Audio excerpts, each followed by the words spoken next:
Duduklah di tempat yang nyaman selama ibadah online berlangsung. Tuhan hadir dimanapun kita berada. Siapkan hati dan pikiran kita untuk memuji dan menyembah. Fokus dan matikan gadget untuk sementara waktu.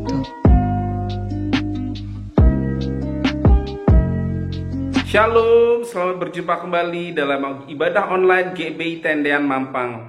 Mari bersama-sama kita menyatukan diri dalam doa. Bapa di sorga, kami datang mengucap syukur untuk hari ini ya Tuhan. Terima kasih buat pimpinan Tuhan, terima kasih buat anugerah, terima kasih untuk kasih setia Tuhan dalam hidup kami. Terima kasih ya Tuhan, untuk hari ini kami boleh bersama-sama kembali beribadah lewat online ya Tuhan. Semoga karena kasih karunia-Mu ya Tuhan. Terima kasih untuk kesehatan yang Kau berikan. Dan sekarang kami ingin menyembah-Mu ya Tuhan. Terima segala syukur, doa dan penyembahan kami.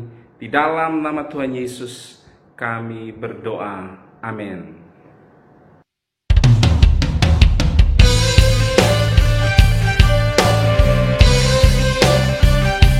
Dialah Allah yang layak untuk menerima segala pujian, hormat, dan sembah kita.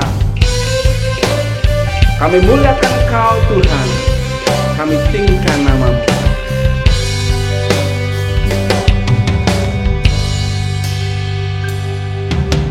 Alam semesta melukiskan kebesaran Tuhan, bumi dan surga menyanyikan kemuliaan nama-Mu.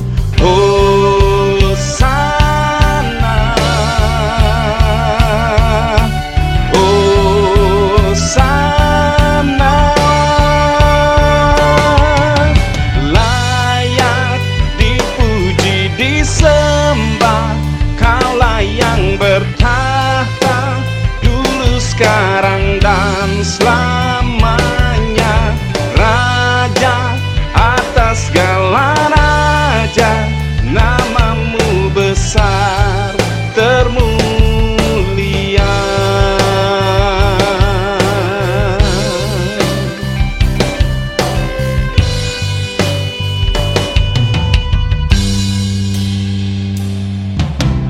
Alam semesta melukiskan kebesaran Tuhan, bumi dan surga menyanyikan kemuliaan nama-Mu. Hosana, Hosana, layak dipuji disembah, Kaulah yang bertahta dulu, sekarang dan selamanya, Raja atas segala raja, nama-Mu besar termulia. Layak dipuji disembah, Kaulah yang bertahta dulu, sekarang dan selamanya, Raja atas segala raja, nama-Mu besar termulia. Layak dipuji disembah, Kaulah yang bertahta dulu, sekarang dan selamanya, Raja atas segala raja, nama-Mu besar termulia. Layak dipuji disembah, Kaulah yang bertahta dulu, sekarang dan selamanya,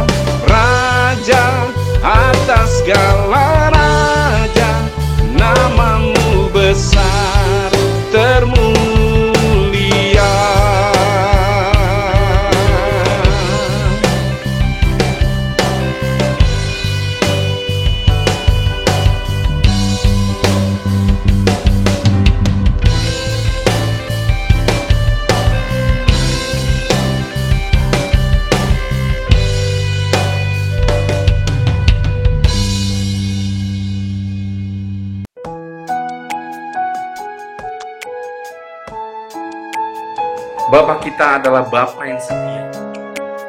Oleh karena itu, kita bersyukur kita datang kepadanya. Haleluya. Bapa, Kau setia. Bapa, Kau mulia. Tenanglah jiwaku, aman bersamamu. Lebih dari harta, Kaulah segalanya. Tenanglah jiwaku dalam hadirat-Mu. Kau tunjukkan kasih setiamu. Kau menyediakan yang ku perlu.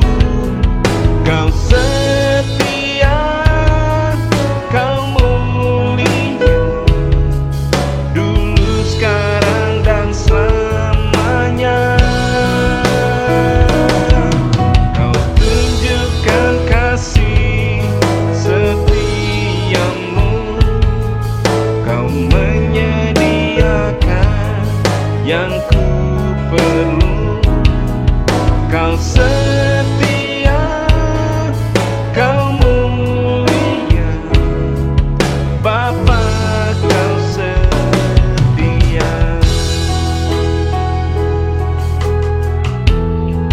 Bapa, Engkau Allah kami yang setia. Kami bersyukur kepada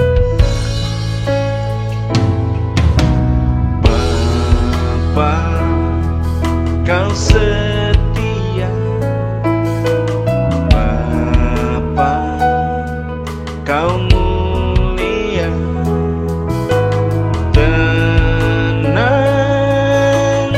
jiwaku, aman bersamamu.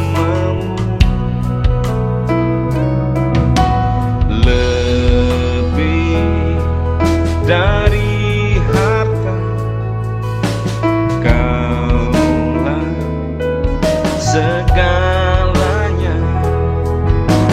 Tenanglah jiwaku dalam hadirat-Mu. Kau tunjukkan kasih setiamu. Kau menyediakan yang ku perlu. Kau setia, Kau mulia, dulu, sekarang, dan selamanya. Kau tunjukkan kasih setiamu. Kau menyediakan yang ku perlu. Kau setia, Kau mulia, Bapa, Kau setia. Kau tunjukkan kasih setiamu. Kau menyediakan yang ku perlu. Kau setia, Kau mulia, dulu, sekarang, dan selamanya.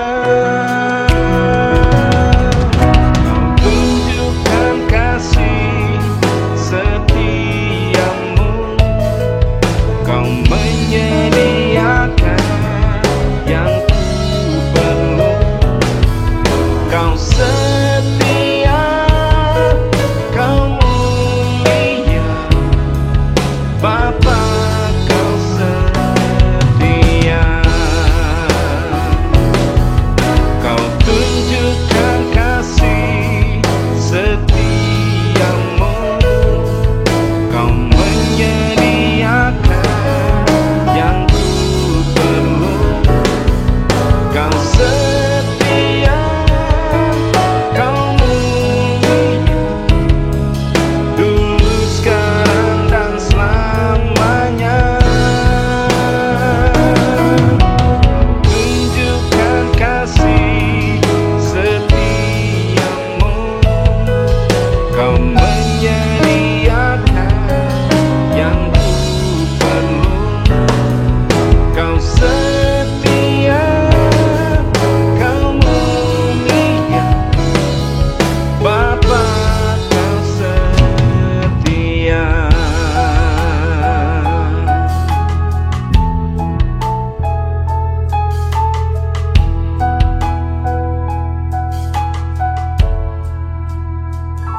Bapa, kami mau masuk kepada firman Tuhan. Dalam nama Yesus, urapi kami mengerti kehendak Tuhan. Dalam nama Yesus, amin.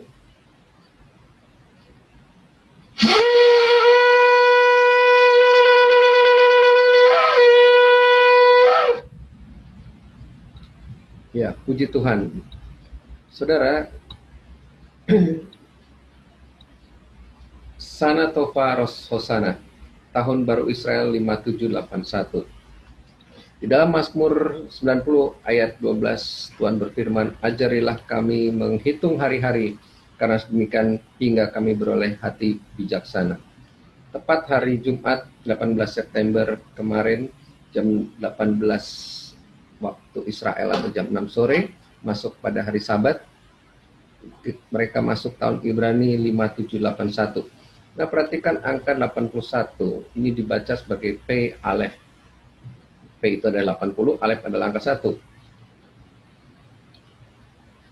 Jadi tahun 5781 atau tahun P Alef, ini ada maknanya.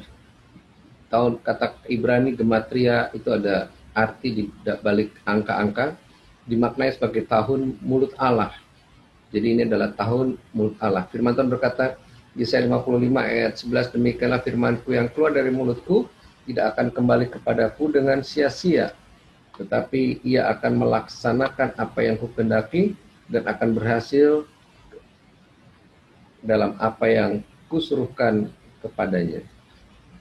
Nah, angka 81 P Alef juga berbicara mengenai penghakiman Allah atas bangsa-bangsa dengan pedang yang keluar dari mulutnya, di mana menurut Efesus 6 ayat 17 firman Tuhan adalah pedang roh. Dia akan menghakimi bangsa-bangsa, Wahyu 19 ayat 15, dan dari mulutnya akan keluar sebilah pedang tajam, supaya dengannya dia dapat memukul bangsa-bangsa. Allah akan mengembalakan mereka dengan tongkat besi. Nah, saudara, di sini saya ingin memperlihatkan pada Bapak Ibu Saudara bahwa tahun ini tahun yang unik. Di mana-mana Anda bisa buka di YouTube, ya, banyak khotbah tentang 5781, yaitu tahun Ibrani, yaitu tahun P Alef. Dimaknai sebagai P adalah mulut, ya, bicara tentang mulut, bicara tentang perkataan. Jadi ini adalah tahun Tuhan berkata-kata, Tuhan berfirman. Nah, tadi saya sudah sampaikan, ini adalah tahun di mana adalah penghakiman Allah atas bangsa-bangsa, di mana Tuhan akan berfirman, akan menyampaikan pesannya, dan firman Tuhan adalah pedang roh. Dan tadi saya sudah bacakan di dalam Wahyu 19, dari mulutnya keluar sebilah pedang tajam. Ini tentang akhir zaman di kitab Wahyu, ketika Tuhan datang untuk mengadili bangsa-bangsa, dia akan memukul bangsa-bangsa dengan mulutnya, dengan pedang, dengan firman-Nya. Tetapi mari kita lanjutkan lebih dalam lagi, bahwa dia juga akan mengembalakan mereka dengan tongkat besi. Jadi P Alef ini juga bicara tentang tahun penggembalaan. Allah akan menggembalakan mereka dengan tongkat besi. Tahun P Alef menyeratkan tahun penggembalaan, di mana ada kata lamet. Kita belajar dari bahasa Ibrani, saya jujur tidak menguasai, tapi ini saya dapat informasi ada kata lamet di kata alef. Ini alef adalah huruf pertama, ya, alfa, beta, gamal. Nah, di sini lamet memiliki arti tongkat atau galah untuk mengiring kawanan ternak, ya. Jadi ini bicara menggembalakan. Di dalam Yeskiel 34 ayat 16, yang hilang akan kucari, yang tersesat akan kubawa pulang, yang luka akan kubalut, yang sakit akan kukuatkan, serta yang gemuk dan kuat akan kulindungi. Jadi Tuhan akan benar-benar menjadi gembala agung, dan kitalah domba-domba yang akan dirawat dengan istimewa. Tahun penggembalaan yang luar biasa. Bahkan yang hilang akan Tuhan cari, yang tersesat dibawa pulang, yang luka dibalut, yang sakit dikuatkan, yang gemuk dan kuat akan dilindungi oleh Tuhan. Nah, aku akan mengembalakan mereka sebagaimana seharusnya. Jadi saudara, ini tahun pengembalaan istimewa. Tetapi yang ketiga, ini juga merupakan tahun pengajaran Allah, di mana di tahun ini Allah akan mengajar, melatih, mendisiplin umatnya untuk membawa kita semua masuk dalam tingkatan spiritual yang lebih tinggi, ke tempat di mana penyediaan dan persediaan telah dipersiapkan Allah sebelumnya.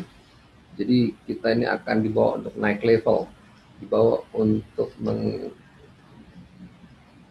menjadi murid Tuhan, kita masuk dalam persediaan Tuhan. Firman Tuhan berkata di dalam Yesaya 48 ayat 17, ini terjemahan versi King James Version dari bahasa Inggris diterjemahkan, beginilah Tuhan penebusmu yang Maha Kudus Israel berfirman, akulah Tuhan Allahmu yang mengajarmu. Ya, ada kata lamet ini bicara mengajar, supaya beruntung. Nah, dari bahasa Inggris, to make profit, supaya beruntung, yang membuat engkau menapak di jalan yang engkau tempuh. Jadi pengajaran ini untuk membawa kita selalu beruntung. Ya, janganlah engkau lupa memperkatakan firman Tuhan dalam Yosua 1:8, supaya perjalananmu berhasil dan engkau beruntung. Dan seraya membuka mulutnya, Yesus mengajar. Ini tahun di mana Tuhan mengajar. Saya merasakan betul tahun ini saya mau mengajar kembali akhir zaman dengan intensif, dengan jadwal yang begitu padat. Saya merasa Tuhan sedang mengajar kita semua pembukaan rahasia-rahasia firman Tuhan. Tahun P. Alef nampak akan sangat menakjubkan secara profetik, dan kita belum tahu apa yang akan terjadi. Tetapi sekali lagi, yang Allah janjikan adalah Dia sekali-sekali tidak akan meninggalkan kita, dan sekali-sekali tidak akan membiarkan kita. Walaupun tampaknya ini COVID-19 tidak tahu kapan berakhirnya, tapi disinilah kita akan merasakan Tuhan Gembala mengenal pribadi Tuhan lebih dalam lagi. Nah, jadi Bapak Ibu, perintah terakhir yang Tuhan Yesus berikan sebelum Dia naik ke surga tentang mengajar, atau kata lamet dari alfabet Alef, supaya kita hidup melakukan segala perintahnya, yaitu dan ajarlah mereka melakukan segala sesuatu apa saja yang sudah kuperintahkan padamu. Dan lihatlah aku bersamamu sepanjang masa sampai kesudahan zaman. Melakukan segala sesuatu yang Tuhan sudah perintahkan. Artinya kita dimuridkan, dan janji Tuhan adalah Tuhan akan bersama kita sampai kesudahan zaman. Nah saudara, angka 571 dalam bahasa Ibrani jika dituliskan berbentuk seperti ini. Tafshin P. Alef. Tafshin P. Alef menggunakan Google Translate akan diterjemahkan engkau akan tajuk. Jadi saudara, di tahun ini Tuhan akan melakukan banyak hal yang menakjubkan. Ya, Tuhan berkata engkau akan diperlakukan dengan dahsyat dan ajaib. Banyak perkara-perkara yang tidak terduga akan kita alami, tapi syarat ketentuan berlaku, kita tetap terhubung dengan Tuhan, kita di ruang Maha Kudusnya Tuhan. Nah, untuk memahami bagaimana memasuki tahun P. Alef ini, saya ingin mengajak saudara untuk melihat satu peristiwa ketika Tuhan terlambat menolong.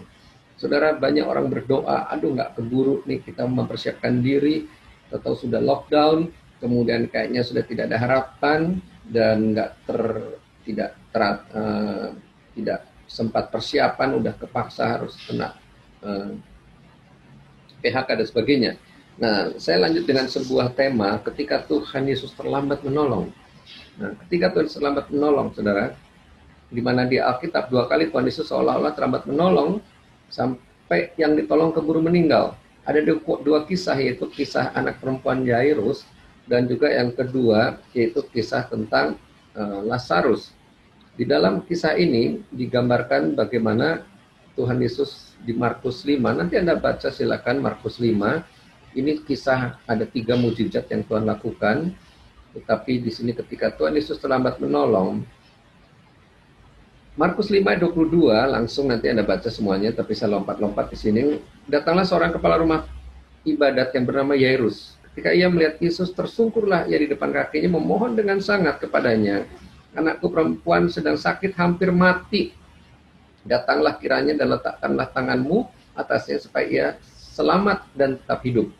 Markus 5:25 dikatakan, pergilah Yesus dengan orang itu. Nah, jadi saudara, Yairus berhasil mengajak Yesus ke rumahnya untuk menolong anak perempuannya yang sudah sekarat. Ini kisah pertama, bagaimana Yesus akhirnya pergi dengan Yairus. Tapi di perjalanan, ketika Yesus masih bicara, saudara, dalam perjalanan ini kisahnya terpotong, adanya seorang wanita yang pendarahan 12 tahun menjamah Yesus, sehingga terjadi dialog, sehingga perjalanan terhenti. Nah, ketika Tuhan masih bicara dengan wanita pendarahan ini, datanglah orang dari keluarga kepala rumah ibadat itu berkata, anakmu sudah mati, apa perlunya lagi kau menyusahkan guru? Terlambat sudah Ya mungkin dia berkata, habis kamu sih gara-gara perempuan pakai zaman-zaman jubah Yesus. Atau Tuhan Yesus kenapa sih pakai stop segala, jadi ngobrol, jadi nggak keburu.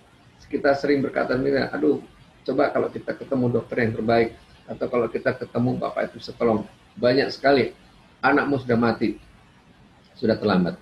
Nah demikian juga dengan kisah Lazarus. Nah di kisah Lazarus ini lebih unik lagi. Ya dalam Yohanes 11 nanti Bapak Ibu baca semua. Dan Lazarus yang sakit itu adalah saudaranya. Nah kedua perempuan itu mengirim kabar pada Yesus, Tuhan dia yang engkau kasih sakit. Marta dan Maria ngasih kabar ya bahwa Lazarus sakit. Ya belum ada SMS, belum ada WA, butuh waktu memberitahukannya. Namun sampai juga beritanya kepada Tuhan Yesus. Dan apa yang dilakukan Yesus? Setelah didengarnya bahwa Lazarus sakit, dia sengaja tinggal 2 hari lagi di tempat di mana ia berada. Sengaja 2 hari lagi, ya pasti nggak keburu, ya udah diselang, sudah ya pokoknya sudah sekarat lah. Tapi Tuhan sengaja 2 hari lagi. Mungkin kita pikir ya memang udah waktunya ya, begitulah. Tetapi saudara nanti kalau Anda baca semua kisahnya, Tuhan melakukan ini karena memang dia tahu bahwa dia akan membangkitkan Lazarus.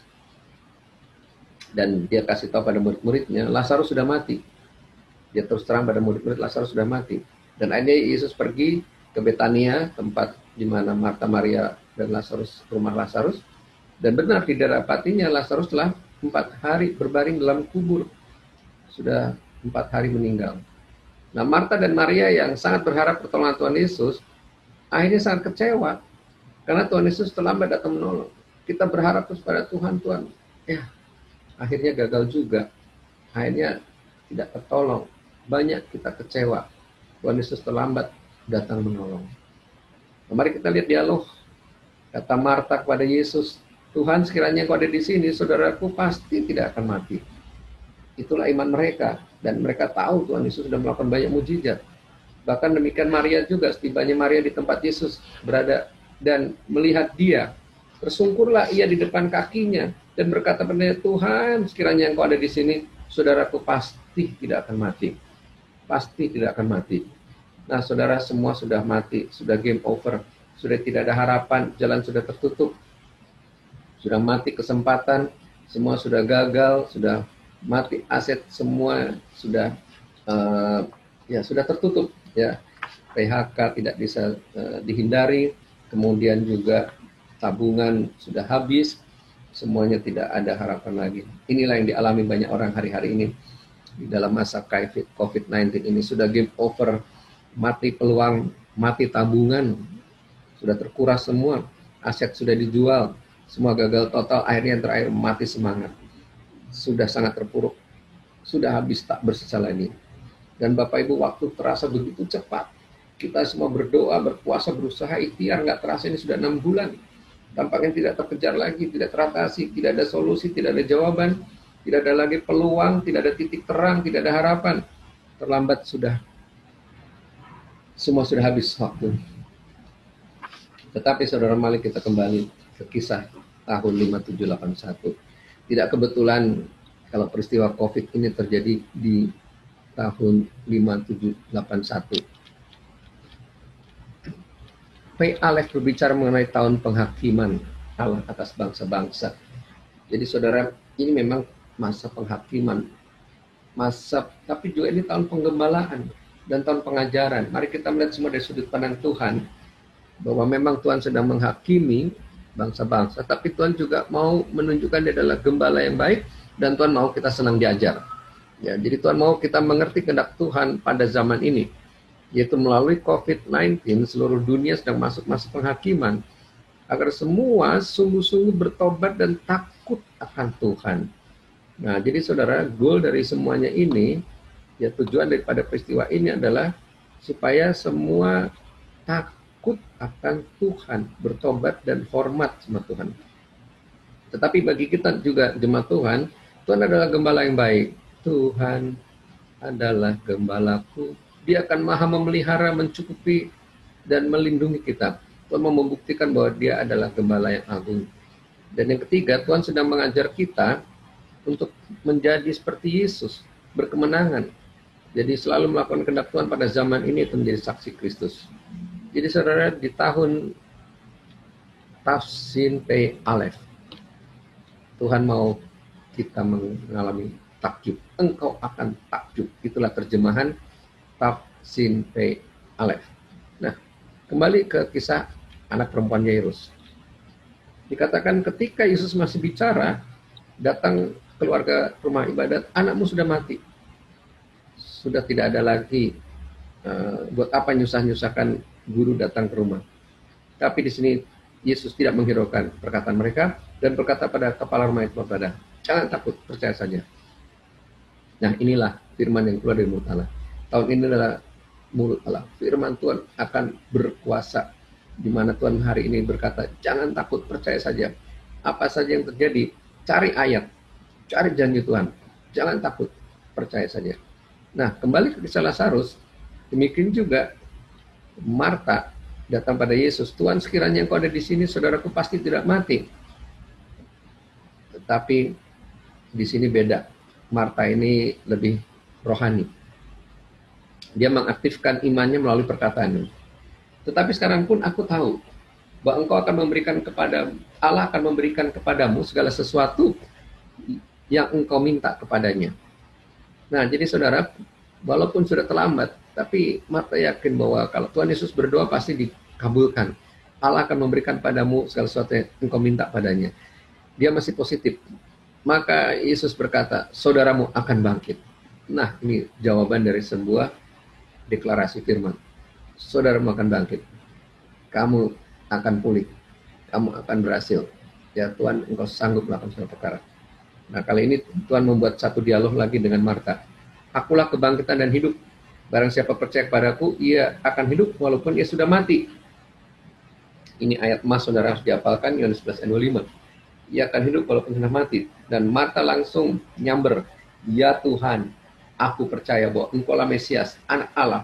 Dia akan datang ke dalam dunia ini. Jadi artinya saudara, mantap. Ya Tuhan, engkau Mesias. Engkau pasti, nah, Tuhan, mujizat pasti terjadi. Nah, kali ini ujian terjadi. Angkat batu itu. Angkat batu itu. Kaget Marta. Marta saudara meninggal itu berkata padanya, Tuhan, dia sudah berbau. Sebab sudah 4 hari dia mati. Padahal dari tadi dialog dengan Tuhan. Tuhan pasti akan mengabulkan. Apa yang Tuhan minta pasti terjadi. Dan engkaulah Mesias. Tapi waktu Tuhan bilang, oke, angkat batu itu. Aku akan bangkit Lazarus. Tuhan, dia sudah 4 hari mati.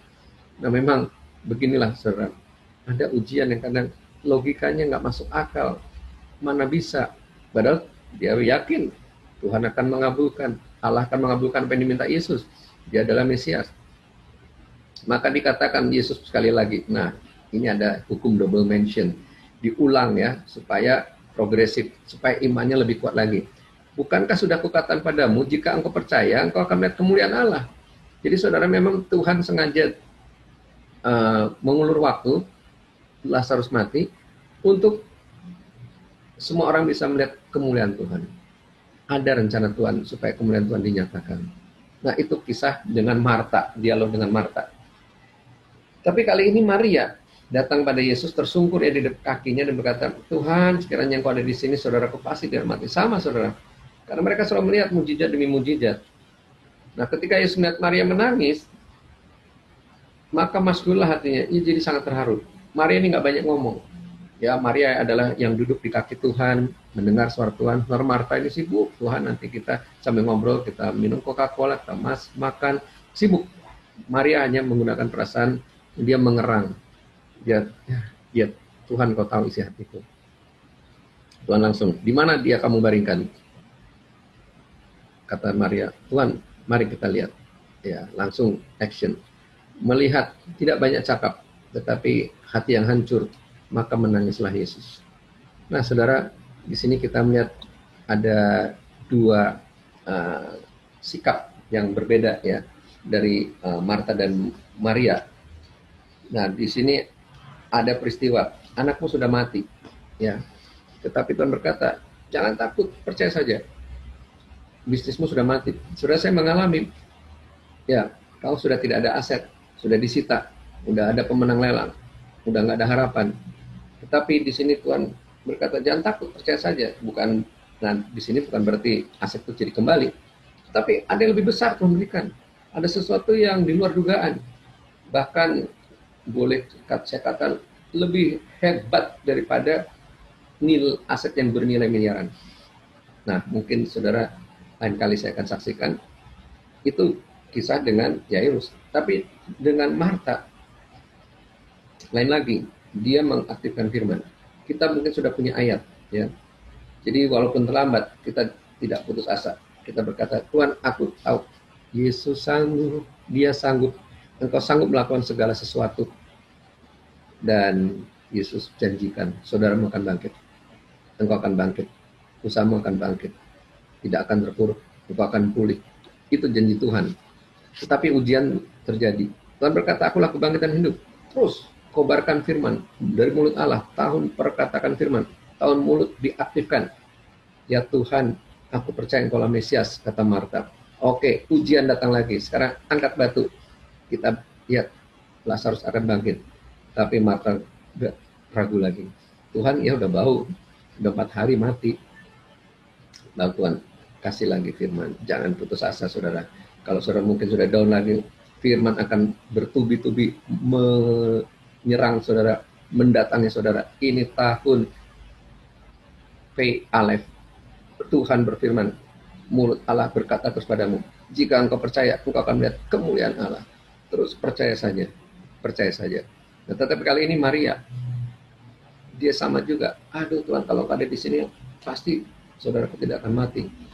Tetapi melihat Maria menangis, Tuhan tidak ajak dialog. Dia hanya terharu dan gimana kau bandingkannya? Ayo kita ke sana. Nah, melihat Maria ini mungkin pendoa syafaatnya mengerang. Tidak ada kata-kata berbahasa roh saja mungkin. Maka menangislah Yesus. Hancur hati Bapa surgawi. Kita cuma berkata, Yesus, Yesus, oh haleluya. Yesus, maka tersentuh hati Bapa. Dan akhirnya mujizat terjadi. Nah, mari kita sekarang kembali ke kisah anak Yairus. Nah, kisah anak Yairus, anak perempuan Yairus. Markus 5:39. Sesudah ia masuk, ia berkata pada orang itu, mengapa kamu ribut dan menangis? Anak ini tidak mati. Nah, kalau tadi saudara, Maria menangis, itu menangis dalam doa. Tapi kalau ini ribut, menangis, meraung-raung, karena sedih luar biasa. Anak ini tidak mati, tapi tidur. Sini Tuhan mau kasih firman, bahwa ada kuasa kebangkitan. Tetapi mereka mentertawakan dia. Saudara, mentertawakan mujizat yang dilakukan Tuhan, mentertawakan firman Tuhan, maka diusirnya semua itu. Saudara, kalau saudara mentertawakan janji Tuhan, mentertawakan firman Tuhan, mentertawakan kemampuan Tuhan, Tuhan bisa usir. Udah pergi, kau tidak usah lihat lagi mujizat, kau tidak usah mengalami. Jangan mentertawakan, jangan meremehkan Tuhan. Ini tahun jangan menganggap remeh Tuhan. Hargai Tuhan, hargai firman-Nya di atas segala-galanya. Maka dikatakan dipegangnya tangan anak itu. Dan Tuhan berkata, talitakum, hei anak, aku berkata padamu, bangunlah. Ada kuasa kebangkitan, perkataan yang menghidupkan, perkataan yang menjadikan yang mati jadi hidup kembali. Dan seketika itu juga anak itu bangkit dan berjalan. Sebab umurnya sudah 12 tahun. Semua orang yang hadir sangat takjub. Nah, sekali lagi Bapak Ibu, di sini kisah tentang anak perempuan Yairus. Tuhan mau kita dengar baik-baik apa firman Tuhan. Anak ini tidak mati. Hidup kita belum mati. Belum game over. Belum end. Masih ada kehidupan. Arti Tuhan akan menghidupkan. Apa yang hilang akan Tuhan kembalikan. Tetapi orang yang mendengar firman itu mentertawakan. Mana ada ini? Ini lockdown di mana-mana. Ya, usaha nggak ada yang jalan. Ya, peraturan pemerintah begini, begono, dan sebagainya. Udah terbukti suratnya, saya udah kena PHK, udah mati semua harapan. Tetapi jangan dibantah. Kalau kita mentertawakan janji Tuhan, Tuhan akan usir, malah nggak ngalamin apa-apa.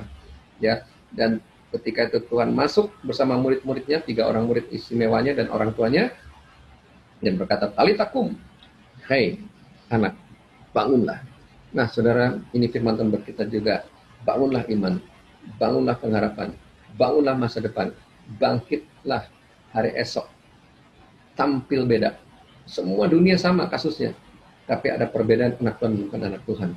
Nah saudara, seketika itu juga, tidak nunggu, ayo tarik nafas, ya keluar, ya cepat. Tidak, seketika itu bangkit dan berjalanlah. Mujizat itu seketika itu, katakan bersama saya, seketika itu. Nah seketika itu kebangkitan terjadi. Seketika itu usaha berjalan dengan cara Tuhan. Seketika itu Tuhan perintahkan berkat. Seketika itu pintu-pintu terbukalah. Semua yang sudah tertutup terbuka kembali dengan cara Tuhan, hikmat Tuhan, mekanisme kerajaan surga. Nah saudara, akhirnya kita akan melihat bagaimana kisah Lazarus dibangkitkan. Semua berawal dari apa yang keluar dari mulut Allah. Semua tujuannya agar semua takjub, semua kagum melihat karya Tuhan. Di sini Yohanes 11 ayat 1. Ketika mereka sudah mengangkat batu itu, Yesus menengadah ke atas dan berkata, Bapa, aku mengucap syukur padamu karena engkau telah mendengarkan aku. Nah, sebagai manusia dia berdoa, saudara. Engkau telah mendengarkan aku. Kita percaya Tuhan, engkau sudah mendengarkan doa-doa kami. Aku tahu bahwa engkau selalu mendengarkan aku. Saudara, ini double mention. Diulang 2 kali berarti penting. Ya, sembahlah Bapa dalam roh dan kebenaran. Sekali lagi, sembahlah Bapa dalam roh dan kebenaran. Ini double mention diulang. Nah, kita doa juga gitu. Tuhan, aku percaya engkau sudah mendengarkan doaku. Tuhan, aku percaya engkau selalu mendengarkan doaku. Tapi oleh karena banyak orang di sekitar melilingi aku mengatakan supaya mereka percaya bahwa engkau lah yang telah mengutus aku. Saudara, tujuan mujizat supaya kita bersaksi. Supaya mereka melihat bahwa benar Yesus yang kita sembah adalah Yesus yang hidup, yang sanggup membuka jalan melakukan banyak mujizat. Sesudah berkata demikian, berserulah ia dengan suara keras. Nah, inilah keluar dari mulut Allah. Tahun ini kita banyak mendengar firman yang keras, suara keras. Tahun P Alef, Lazarus, mari keluar. Cukup kata singkat, Lazarus, marilah keluar. Dan apa yang terjadi, saudara? Orang yang telah mati itu datang keluar, kaki tangannya masih terikat, berarti dia lompat-lompat, saudara. Ya, dengan kain kafan, mukanya masih tertutup, jadi agak buram-buram. Dan Yesus berkata, bukalah kain-kain itu dan biarkanlah pergi. Bukalah semua ikatan-ikatan itu. Ikatan-ikatan yang membuat tanda kematian dilepaskan, dibebaskan. Dan hasilnya, banyak di antara orang-orang Yahudi yang datang melawat Maria dan menyaksikan sendiri apa yang telah dibuat Yesus, percaya kepadanya. Saudara, semua tujuan daripada mujizat kebangkitan itu adalah supaya percaya. Nampaknya Tuhan terlambat, ya, pertolongan gagal atau pertolongan terlambat sudah mati. Tetapi Tuhan punya rencana. Mungkin tidak hidup secara fisik, lahiriah, tetapi Tuhan mau supaya kita hidup kembali semangatnya, pengharapannya. Dan Tuhan mau supaya kita juga buka kain-kain yang mengikat kita, dilepaskan. Jadi semua yang mati akan hidupkan kembali. Semua yang sudah game over, belum game over, saudara. Masih ada harapan. Ya, dihidupkan kembali pengharapan kita. Dihidupkan kembali jalan-jalan yang tertutup. Ini luar biasa. Ini tahunnya, saudara. Ini masanya. Jalan tertutup akan dibuka kembali. Kita akan melihat mulai 2020 ke 2021. Ketika bumi gonjang-ganjing, kita semakin ajojing. Ya, dunia resesi, kita terus resepsi. Bagaimana caranya?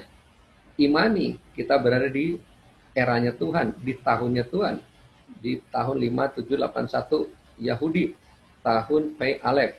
Tidak secara jasmani mungkin, ya, orang mati doakan nggak hidup-hidup, ya sudah ikhlaskan saja. Tetapi di sini kita bicara mati kesempatan akan hidup lagi peluang-peluang, pengharapan, cita-cita, impian, bahkan tabungan dan aset yang hilang, Tuhan kembalikan. Semua yang gagal dipulihkan secara total, semangat yang mati, terpuruk, yang sudah habis, tidak bersisa, akan diadakan kembali. Nah, saudara, akhirnya saudara, kita lihat tahun ini bicara mengenai penghakiman, penggembalaan, dan pengajaran. Tuhan mau kita mengerti kehendak Tuhan. Yang pertama, saudara, Tuhan mau sungguh-sungguh kita bertobat takut akan Tuhan. Ya, kalau kita bertobat takut akan Tuhan, mengejar kekudusan di rumah kudus Tuhan, maka kita akan merasakan penggembalaan Tuhan yang sempurna. Dia adalah gembala yang baik. Kita akan melihat Tuhan mencukupkan melindungi kita. Dan mari kita masuk dalam pemuridan. Ya, menjadi seperti Yesus, berkemenangan melakukan kehendak Tuhan pada zaman ini, yaitu menjadi saksi. Nah, semua tujuannya adalah semua menjadi saksi Kristus. Sana Tova 5781. Tafsin P Alef, Sana Tova, selamat tahun baru, tahun di mana engkau akan takjub, engkau akan takjub melihat karya Tuhan, apa yang Yesus lakukan bersama kita sungguh dahsyat dan ajaib. Tuhan Yesus memberkati. Setiap sangkakala.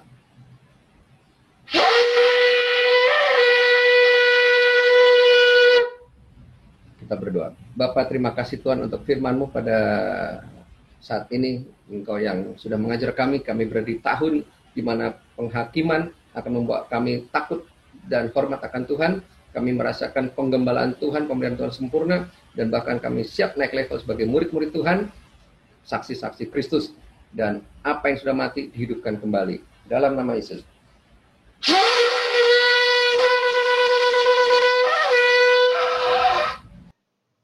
Kekasih Tuhan, sidang jemaat yang diberkati dan dikasihi. Angkatlah hatimu, arahkanlah pandanganmu kepada Bapa. Kiranya Tuhan mencurahkan kuasa-Nya, melimpahkan berkat-Nya atasmu, memberkati pribadimu, memberkati keluargamu, memberkati pekerjaan, karir, dan profesimu, memberkati studimu, memberkati seluruh hidup dan pelayananmu. Pulanglah dan terimalah berkat-Nya. Tuhan memberkati engkau dan melindungi engkau. Tuhan menyinari engkau dengan wajah-Nya dan memberi engkau damai sejahtera yang melampaui akal. Dalam kasih karunia Allah Bapa, anugerah Tuhan Yesus Kristus, persekutuan dengan Roh Kudus menyertaimu hari ini sampai Maranatha, Tuhan Yesus datang kembali. Dalam nama Tuhan Yesus Kristus. Haleluya. Amin.